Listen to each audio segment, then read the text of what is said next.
Okay, now I think we're ready to go. Last week we only touched on the first 9 verses of Obadiah, and I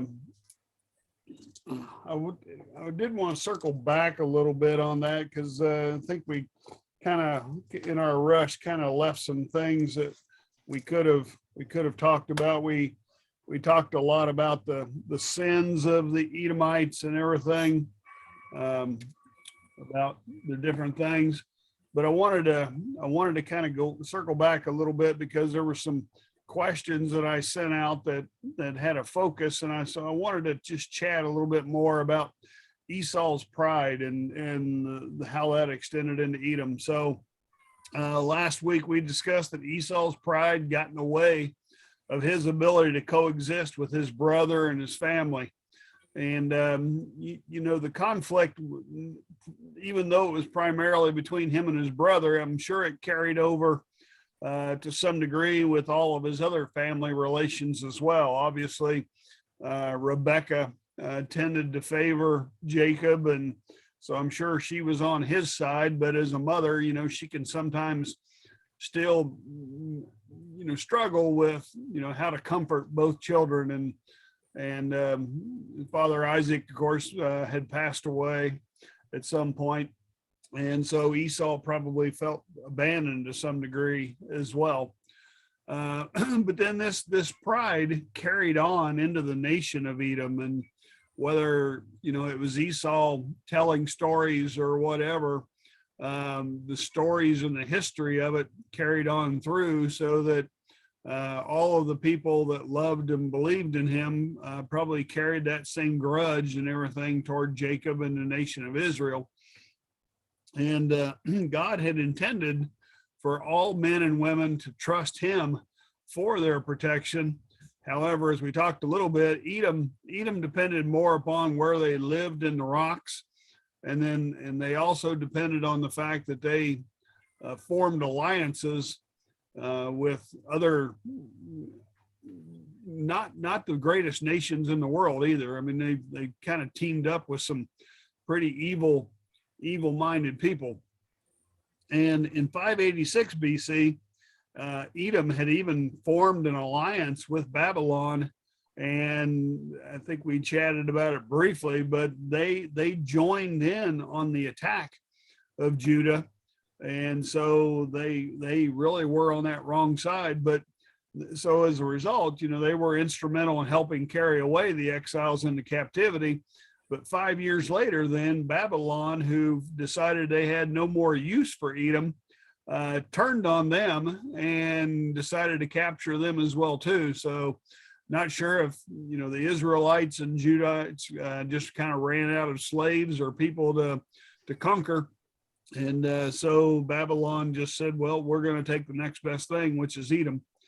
And so basically, alliances can become adversaries. And that's kind of the message today is that we tend to get along with people or form alliances with nations or whatever that can turn on us and turn their backs on us and everything else. And I still find it extremely interesting that everybody is banning the purchase of Russian products and oil and everything else, except for the United States government. The government says, yeah, we still need their oil. It doesn't matter how evil they are, we still need their oil.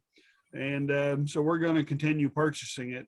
And then they justify it by saying, yeah, but it's only about 10% of our needs. Yes. When we know we're perfectly capable. Yeah, sorry, Keith. We know we're perfectly capable of being energy independent, and we don't need to buy or borrow oil from anybody. So, but now the excuse is as well, it would take too long to get the pipeline back and running again and everything. So my message here is, God said he would use Edom's allies to destroy them. And we know for a fact that he did indeed do that based on this. So I had a couple questions here that I kind of wanted to touch on a little bit. I kind of reversed these. I sent these out last week, but I reversed the order on them a little bit. So question one is looking at the last few years and throughout history, who else do we know that fell from grace due to his or her great pride? And the answer is not Donald Trump. So I'm thinking I'm thinking of a more important figure in our lives than that. So any thoughts?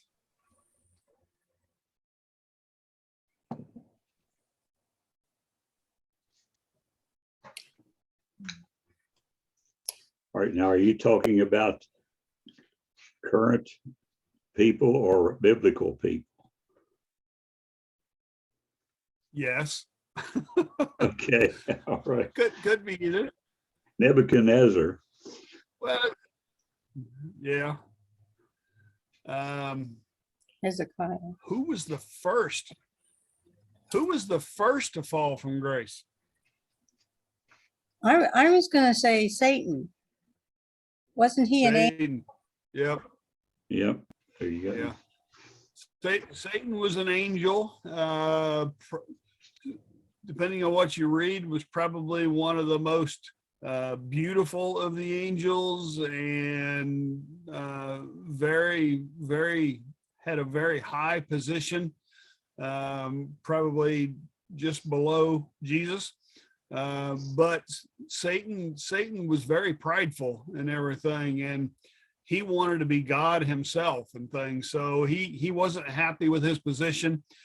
He wanted more, even to the point of succeeding God and taking his role.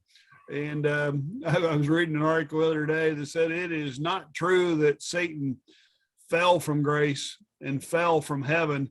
He was actually pushed, that God drove him out of heaven and everything. So yeah, pride can defeat even the strongest and that kind of stuff. So but yeah, Satan was the answer I was looking for.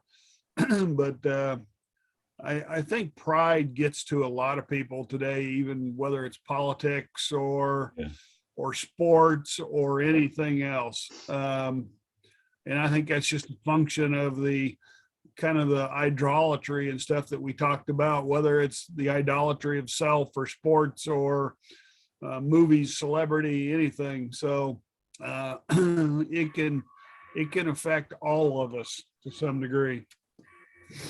You know, I'm thinking. So then question two, go ahead, Keith. Yeah, there are probably a lot of people, a lot of us who are very prideful, who just haven't fallen yet. Yeah. Yeah, that's a very true statement and that kind of stuff. And you know, I used to joke around and that kind of stuff that I can tend to be too prideful. Sometimes I try to work on being humble, but I used to kid and joke around to say, you know, as I was growing up, I really only had one fault, and that was that I was conceited. And so I fixed that. Now I'm perfect. So, yeah. But yeah, you're right. And I think that's what goes on a lot of times with sports figures and celebrities and bloggers and everything else, is they are prideful and they're full of themselves and that kind of stuff. And they haven't fallen yet, but as we know, it will catch up with them sooner or later. Right. And you know, every now and then you see these articles about they'll name somebody famous and say, where are they now? And you know, sometimes they're poor, they're broke, they're on drugs, they're dead or whatever. So yeah, pride and stuff didn't do too well for some of those people. So thank you for that, Keith. Yeah. The second question I had, and this may be more of me sharing than anybody, but I'll ask it. Nobody's obligated to say anything, and if you do, we don't need details.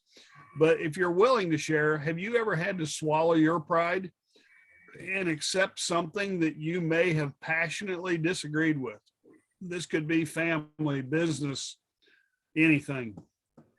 And while you think about that, I'll just lead off, and then if nobody else shares anything, but I've had a situation in my family where there was a disagreement between me and a sibling, and it was really kind of silly at the time. It started off as one of those he said, they heard kind of scenarios. And then it also turned into a game of telephone where when it got passed down from person to person, it got distorted and everything.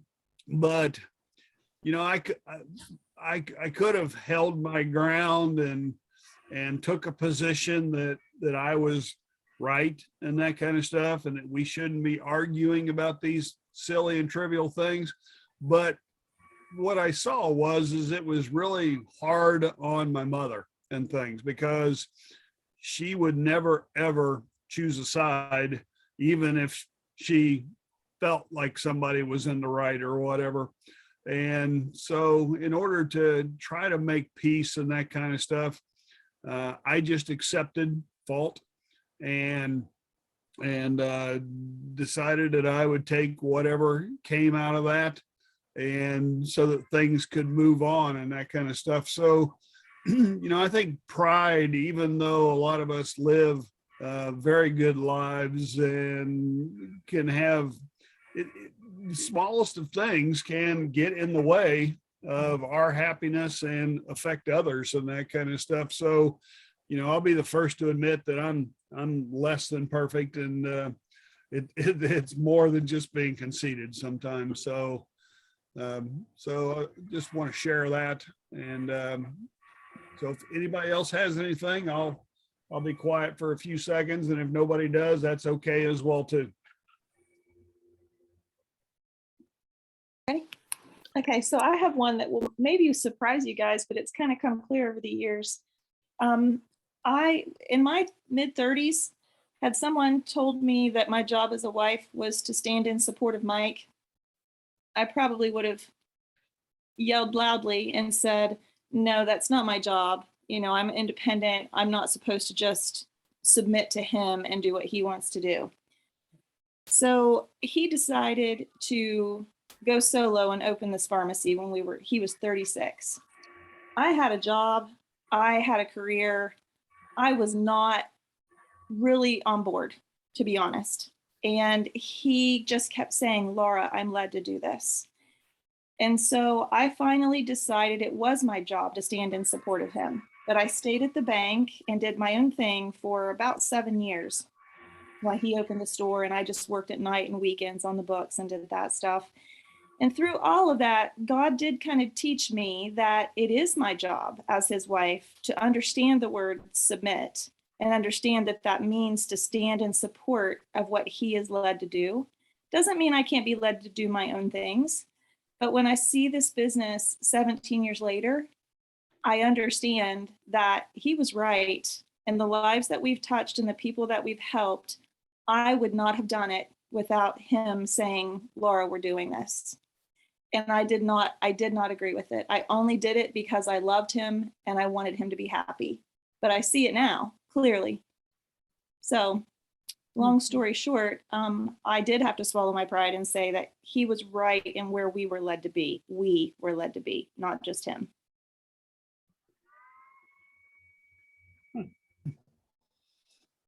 That's pretty powerful, Laura. So yeah, thank you very much for that.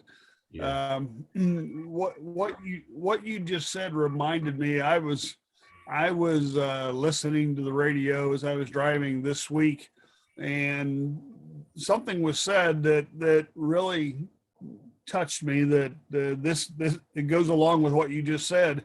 Is you don't have to know what the plan is to know that there is a plan, and that's how we go through life sometimes, is that we need to map things out and know what the plan is, and we need to know what's going to be at the end before we'll take that first step. And sounds a lot like this, that you weren't 100% certain where this was going to go. And so I think that message kind of rings through, that just because we don't know what God has in store for us doesn't mean that we can't have faith in him and know that he's going to lead us to an ultimate reward, even though it may be a struggle from time to time. So again, thanks for that. So anybody else? Logan, you're not old enough to have any stories yet, so.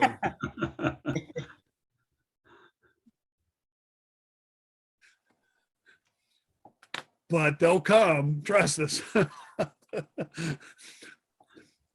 Okay. Well, hearing none, then let's go ahead and pick up where we left off last week. Then verse 10, we don't have a lot of verses here, but there's a pretty good message in a lot of this, and a lot of it's just so compact or whatever. We see books like Job where we kind of went on and on and on, and spent chapters on the same topic, where now we've got this book of Obadiah that's only 21 verses in length, that's got a pretty powerful message, but it's more like a Cliff's Notes version. So somebody really missed the ball when they came up with the term Cliff's Notes. It probably should have been Obadiah's notes because of the brevity and the shortness of the message. But verse 10, everybody's Bible might interpret or say this differently, but verse 10 says, "For violence against your brother Jacob." And it's interesting that Obadiah is giving a prophecy to and against Edom, but here he used the word Jacob and instead of the word Israel. And I think what's going on here is he made it very personal. He made it that this is about family or your heritage or whatever. And some of the commentaries that I read and talked about said, it's one thing to do the things that the Edomites did to complete strangers. If they would have done these same actions to, say, Moab or Ammon or somebody else that's, not related to them whatsoever, that would be one thing. But to do these same atrocities and things like that to a brother nation or a family member, it's another story. I mean, you hear stories of people being shot, police officer being shot or a stranger being shot. But when it's a kid or a child or somebody within the household, everybody's like, oh, that is much worse and stuff. So I think that's what Obadiah is trying to say here when he brought up Jacob, is you're doing this to your own blood, and it's really making it worse. Verse 10 also raises a little bit of a discrepancy. If you remember in Amos 9:12, Amos 9:12 indicates that the Israel will possess the remnant of Edom, which kind of made you believe, just every time we've heard the word remnant, it's like 90% will be destroyed, but there will be a remnant that survive. But Obadiah here he's not talking about remnants. He's saying in Obadiah 10 that Edom's going to be cut off forever. And so there's questions about, is there going to be a remnant or not? Are some of the Edomites going to survive? And we'll talk about it a little bit more when we get to verse 18. But if you recall, Amos had prophesied against several Gentile nations. He talked about Ammon and Damascus and Tyre and Philistines and everything else. So, it could be that Amos was trying to talk about the remnants would be from all of the nations altogether. But because Edom had sinned against its brother and that kind of stuff, they had committed the worst crimes, the worst atrocities. So they weren't going to be able, at least to be a remnant to survive. They truly will, as we'll discover here later on. They're going to get the death penalty and be completely eradicated. So moving on then to verse 11, then talks about, Edom being aloof. If they weren't in there with their getting their hands dirty and committing these atrocities, some of them more than likely or possibly were just standing on the sidelines and watching this happen. They weren't going in there to defend their brother nation either. They were allowing it to happen. So Edom was standing by with a detached, cold attitude toward their brother nation as well. They weren't showing any sympathy or compassion. And if they weren't participating, just by simply standing by and watching complete strangers come in there and destroy everything and carry everything away, was kind of wrong also. And this reminded me a little bit, probably one of the worst final episodes of a sitcom ever was the final episode of Seinfeld. And I don't know how many of you, or if any of you were even fans of Seinfeld, but the premise is that they were flying somewhere to make a business presentation or whatever, and they were forced to land, and they actually witnessed a carjacking of somebody. Somebody was carjacking an overweight person, and instead of getting involved or trying to do something to stop it, George was videotaping it with his cell phone, and Jerry was making jokes and everything else. And so the storyline is that town had a Good Samaritan law where you have a duty to get involved and try to prevent things like this from happening. And so they were, by just standing by and watching it happen, they violated this Good Samaritan law, and they had to go serve a year in prison. And I kind of bring this up because this was pretty much the same actions as Edom, and it's kind of the actions of our people today. I don't know how many times we see things go on, and instead of getting involved in that kind of stuff, people are just ignoring it, walking past. There was a video here recently of a carjacking in Washington, D.C., and people in the neighborhood are just walking down the sidewalk like this is an everyday occurrence. They're not doing anything about it. And there's rapes on subways, and people videotape it instead of trying to stop it. So you kind of think that, our nation is heading down this same path. That are we any better than Edom sometimes? So I think sometimes we could use a Good Samaritan law as well, and perhaps we need to punish or deal with people that don't get involved. And I'll say, I kind of get it sometimes, because you never know what the bad person is. Sometimes people get involved, get shot, and that kind of stuff.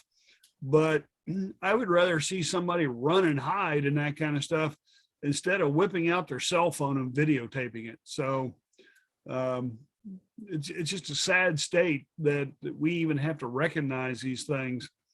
And then verse 11 then also closes out with, it talks about casting lots. Casting lots is just another phrase for more or less gambling. They would have a jug or a container or something with a bunch of different rocks or dice or something like that in it. And they were basically gambling to see who got what captives or who got what treasure or what land or whatever. So, the Babylonians and everything were just about as aloof. They looked at this as an opportunity to better themselves as well too, and they were going to have fun and stuff in doing it. So it wasn't like it was even an even distribution. They were gambling to see who got first pick. Verse 12 then also goes on to talk about perhaps Edom was enjoying Israel's pain. And so if participating or aloofness wasn't enough, Edom was actually enjoying or gloating over what was going to befall Israel. And it was almost like, Jacob, you're finally getting yours and that kind of stuff. But the prophecy states that, Edom will rejoice over the children, and they will speak proudly in the day of the distress and destruction. And again, that's kind of carrying it a bit far. It's one thing to, and you know what, you see that today too. You see people getting smacked or beat up in the street, and other people cheering them on or laughing about it and that kind of stuff. We see that today also.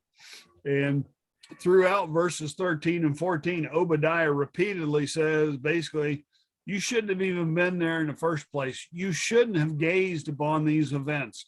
You shouldn't have just stood by and stuff. You shouldn't have been there, period.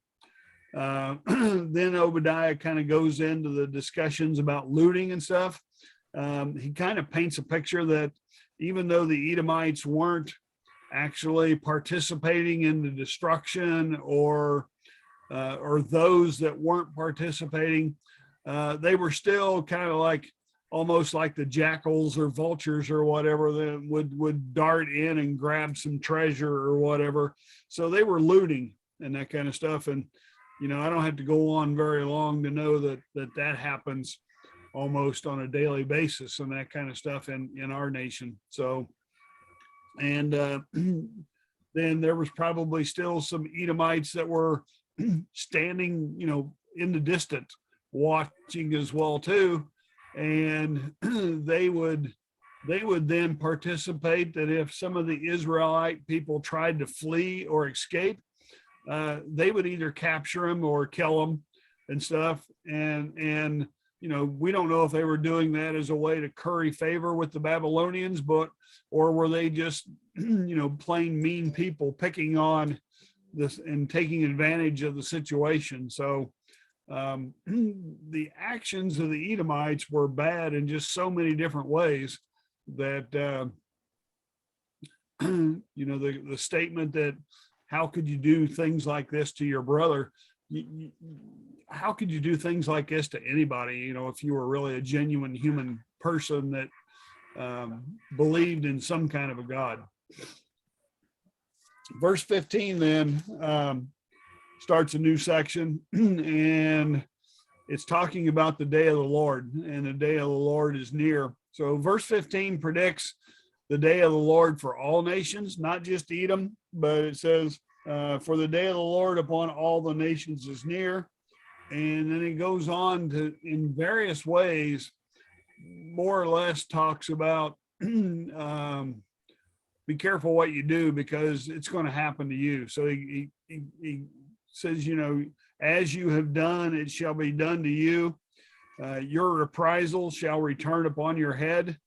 And, there's so many places within the Bible that describes retribution like this in various, if you remember, Pharaoh attempted to kill Moses, and he did it by trying to kill all the firstborn and that kind of stuff. So how did God pay Pharaoh back? During Passover, God killed all of Egypt's firstborn, including Moses or Pharaoh's son. Galatians chapter 6 verse 7 states For whatever a man sows, this he will also reap. So it's it's just that same saying that if you're bad unto others, you can expect the same thing to happen back to you or whatever. So love begets love and hate begets hate. So and then probably one of the most confusing parts of the verses is not everybody agrees on this, but verse 16 says, "For as you drank on my holy mountain, so shall all the nations drink continually. Yes, they shall drink and swallow, and they shall be as though they had never been." Trying to tie in this metaphor of drinking and that kind of stuff seems hard to interpret or whatever, because you don't know what, if they're talking about wine or alcohol or whatever. But so some of the, not necessarily me, but some of the commentators have said that, verse 16 seems to imply that while the Gentile nations were actually drinking in celebration, their drunkenness is going to lead to their fall, followed by a very large hangover. So I can't come up with anything better than that, but it clearly says that they shall be as though they had never been. So that's another reference, more or less, to Judgment Day, and they're going to be wiped off the face of the earth. Ken? So, yes, sir. My footnote says that this refers to the cup of God's wrath. Okay. It's just a Trying to see thought. what mine says. I got to put my glasses on.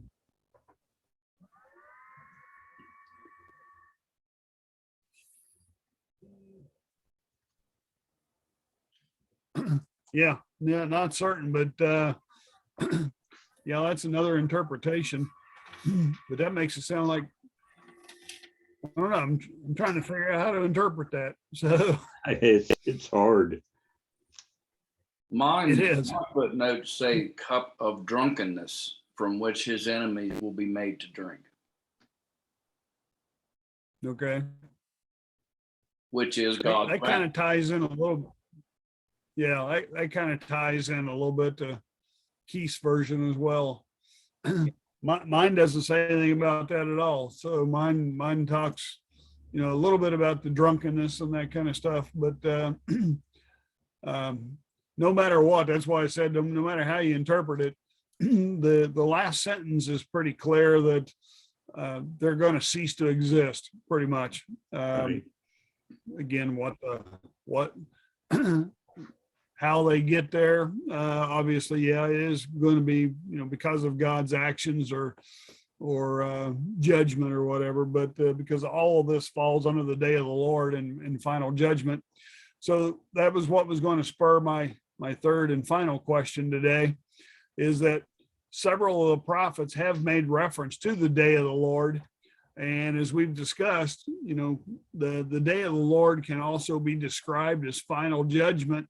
So there's no right or wrong answers here, but it got me thinking about, do you think that the day of the Lord will befall everyone at the same time, or has it already befallen some people but not others? Because where I'm going with this is if the final judgment is going to be, the final days from Revelation, it's been almost 3,000 years since that was predicted by these prophets and stuff.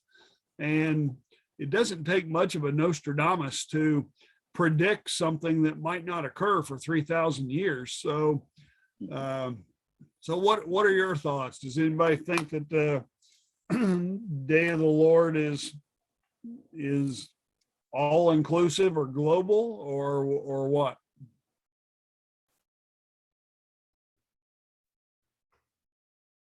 I think it will be all inclusive, but I don't know that means it will all happen at exactly the same time. I tried to pin down some things there, but I couldn't come up with anything that definitely told me one way or the other. You know, I think about Right. the tribulation, how Moses and Elijah appeared before John, you know, those three guys. I can't remember their names. Anyways, to me, I think it could be both, because our understanding of time is so different from what God's perception Right. is. Right. But you know, I also think of that scripture that talks about how every knee will bow. Well, that could be same time or different times. Mhm. But Mike often has said, I've heard him say, whatever the Lord plans, that's what I'm for, you know. Right. Right. Yeah, you both bring up some great points, and Sherry, the one about time. Uh, Yeah. our 3,000 years or 4,000 years on Earth is a blink in, you know, in the eyes of God when it comes to time and that kind of stuff. So what seems like forever for us happened all at the same time to him. So I, you know, I think the answer could be both. Like you said, I think that's exactly what you both have said to some degree, is that, you know, no matter what, the final tribulation and Revelation is going to wipe out whatever's left, right? But in this particular prophecy, he was prophesying for Edom, and as we've read and heard, is there technically is no Edom today. So one could surmise that Edom has already experienced their day of the Lord or their final judgment. And That's, yeah. and then I was trying to think through, I was trying to think through history. There's probably been other events that in the eyes of the person experiencing it, it could have been like the day of the Lord, like when the floods came and the only people to survive was Noah's family. You can imagine that the people around there experienced final judgment and stuff. And God started all over again. What about the city of Pompeii? Do you think that the people in Pompeii felt like they were experiencing a final judgment? You know, you would think so. And then lastly, I think, what about Japan, or, you know, Hiroshima and Nagasaki? They probably at that moment felt like, even though they may not have been Christians, they might have felt like that there was some kind of a final judgment or a catastrophic day of the Lord going on for them as well too. So I think day of the Lord can be experienced personally, and what might be a final judgment for me is not necessarily a final judgment for everybody. But you know, unless we all live till the tribulation, that's going to be our only experience. So it's kind of my thoughts or whatever. So how do we account for Revelation when Armageddon comes into play? I mean, I ask that because that looks to me like the final judgment, because that will be the end of our existence. yeah, I think that'll be the final judgment for everybody that's remaining that hasn't already experienced it, I guess is what I'm thinking. Mhm. What about You know, the white throne judgment? What'd you say, Keith? What about the white throne judgment?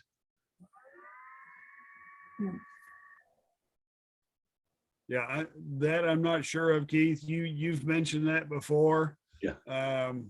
Having not studied Revelation enough or in any detail, you know, I have no idea. That's where the unsaved, you probably know more about it. that's where the unsaved dead will appear and be finally judged and cast into the lake of fire. So Right.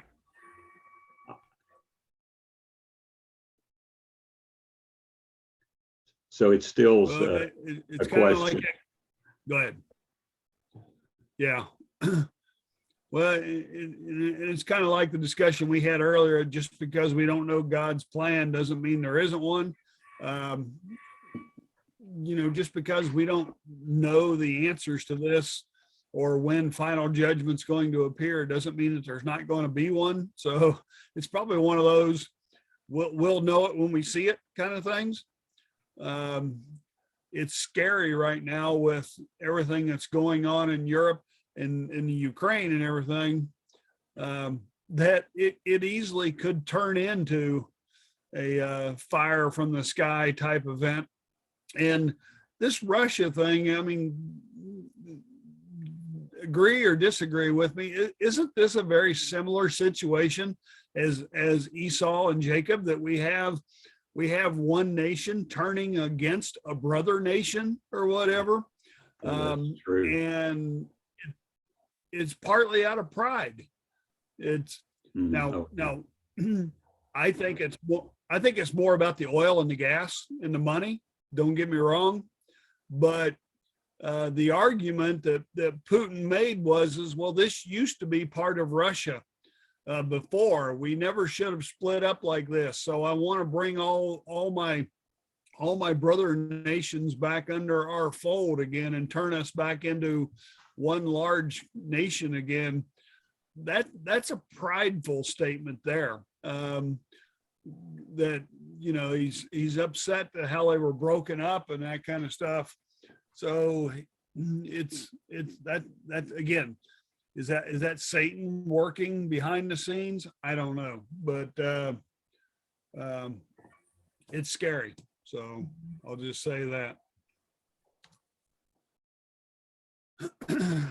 Only got a few more verses here, about 5 to go. Israel's final triumph. Just like the 3 minor prophet books that we've done before, every one of the books has ended with a promise of deliverance and restoration to the people of Israel, and Obadiah is no different. Obadiah promises that the surviving remnant will be holy again. So not only are they going to, a percentage or a remnant going to survive and come back to Israel or whatever, but they're going to be one with God again. They're going to be believers, and maybe that's the ones that, for the most part, got saved or protected, was the true believers in the first place. But he's saying that, it's and again, we've seen this over and over, whether it's through Judges or David and Samuel and everything else, but they all sin, they all come back to God and that kind of stuff, but then they turn around and sin again. But verse 18 also prophesies that God's burning anger is going to consume his enemies in fire. He's going to use Israel as a blazing fire, and he's going to remove the enemies kind of the way they used to remove stubble from a field. They used to actually, after harvest of different things, they would burn what was left, and then that would put the nutrients and everything back into the soil. So he's going to use Israel and that kind of stuff to burn up Edom and all the other nations. But verse 18 also, this kind of goes back to our verse 10 question about will Edom have a remnant or not. Yeah. Verse 18 makes it clear that there shall be no survivors. It says, they shall kindle them and devour them, and no survivors shall remain of the house of Esau, for the Lord has spoken. So it kind of solidifies or puts a period at the end of Amos's either Amos misinterpreted something or the transcribers, but Edomites will cease to exist. And like we said, we've seen through history, there's nobody that actually introduces themselves as a former Edomite anymore. At least not, pure blood. And then the last 3 verses 19 through 21, describe a complete restoration. It talks about Ephraim and Judah. Not only do they get to return to their original land, they will be given some of the land that wasn't theirs.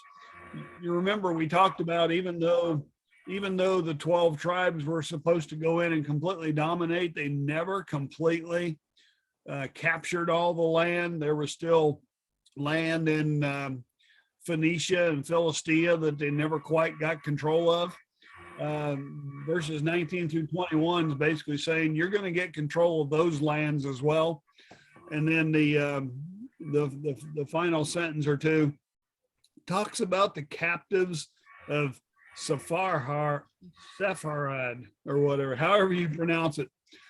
Sepharad is actually a word that represents Spain. And so the only thing I can assume is that when these captives were being sold into slavery and everything, remember we said that they were usually taken to Tyre or to one of the port cities or whatever, and then sold as slaves. You know, they could have been shipped to as far away as Spain. And if you think about it, Spain is about as far west as you can go.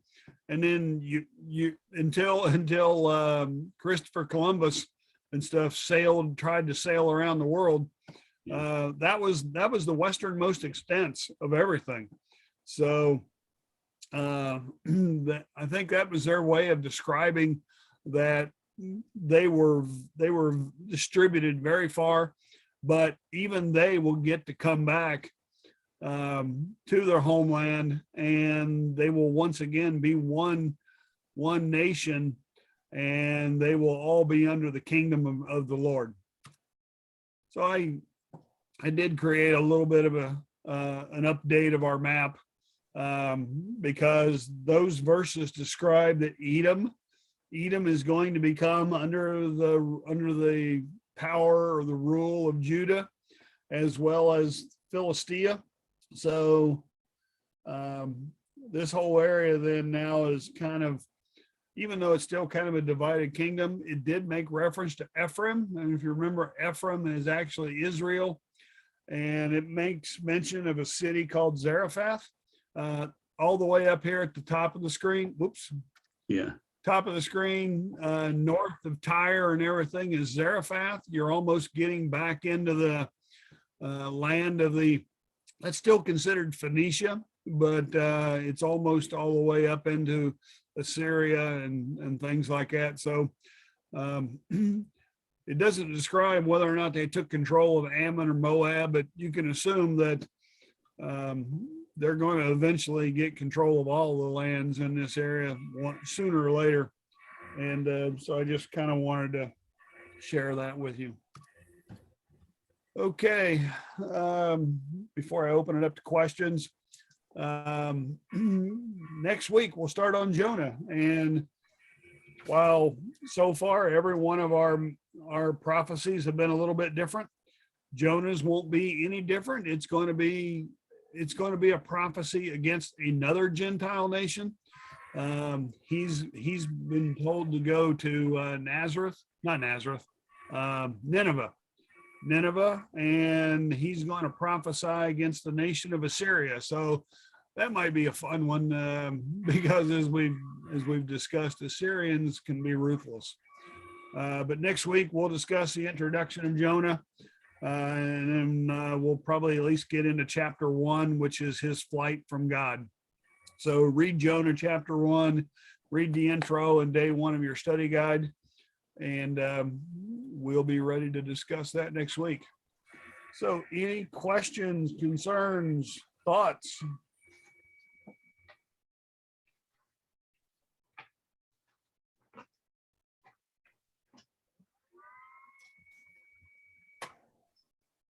Well,